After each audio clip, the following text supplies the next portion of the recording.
One thing I was noticing about my lighting kit is that I didn't have a way to key light, hair light, and then backlight. So I decided to go ahead and pick up this Amaran 60X. I mean, this thing is absolutely tiny. Fits in the palm of my hand.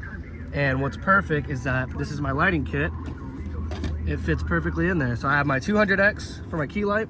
I have my 60X for my hair light. And I have my Moelis 100X for my backlight. So I also picked up a new C-stand. I think this thing was like 180 bucks, but it's like a collapsible at the base, black C-stand. Thank you. I decided to meet up with a filmmaker here in Dallas that I had met at one of the events that I just previously shot. He had a really nice rigged out FX6 and we just kind of got to talking. And one thing I've learned from watching a lot of David Moorfield's videos is just the proper way to network. Networking a lot of the times is just talking to each other like friends, not just being like, hey, if you have a job, let me know. And if I have a job, I'll let you know. But actually growing a relationship and finding, you know, that connection that we have.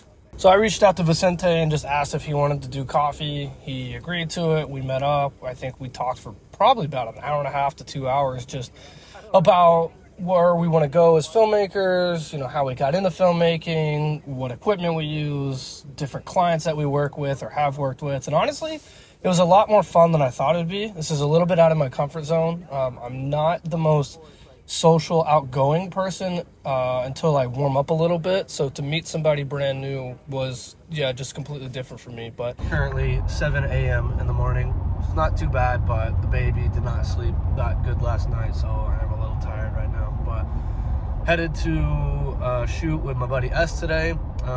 Just doing photos, no editing, just for like 3 hours.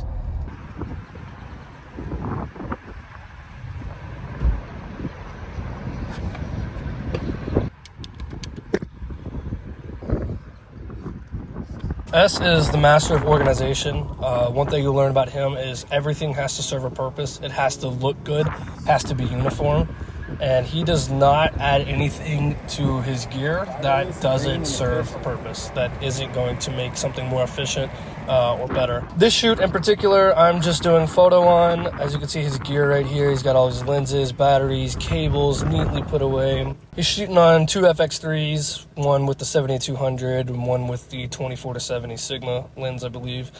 Here I am on my 24-70 on his A7R4, just snapping photos. It was the opening of a new highway here in Fort Worth, Texas, that he kind of got hired through another production company to come out and do.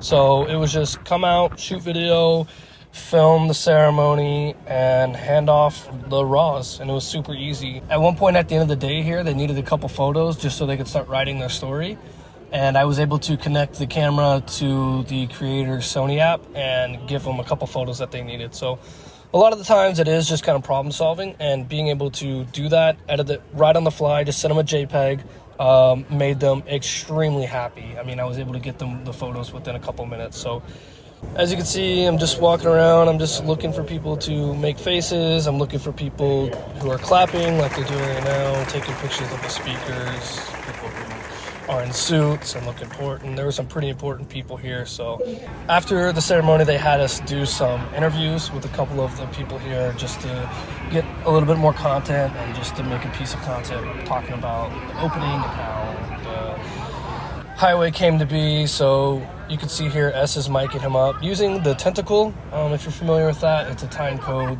and mic, wireless mic pack. I'm not 100% familiar, but he's got it basically just synced up to the time code on his camera that he can put in post and, you know, sync it up that way. If you're familiar with time code, you'll get that. This is the Tentacle. I believe it's called the eSync, the Track E, the Tentacle Track E sync system. What's really cool about this is right here, as you can see, it has a phone app. So he could put that up to his ear and hear exactly how it's going to sound straight out of the microphone, which is really nice to not have to wear headphones or bring headphones and stuff. It's just a quick way to check, and he can stop and start and do a couple filters. So it's a really expensive system, but very, very cool overall. And yeah, that was an easy day. That's a wrap on the highway. Pretty exciting. It's what my wife got me for Father's Day. I've been wanting these for a while now. these nice organizer bags. This is the really large one. Here's the small one, medium, and large. It also came with some candy. I think it's a Swedish company. Came with some Swedish candy, so that's really cool. Love that. And then here's the labels that you put on the bags. My battery eliminator also came in the day, and it's gonna go on the back of my monitor here. I was doing this before, routing it to the D-Tap, having everything basically ran off the D-Tap, or the V-mount. But I went back to the battery, and I didn't hate it. The problem is that I have to carry so many extra batteries with me now. So I pretty much have this with the charger that it'll charge too, but it's like a brick.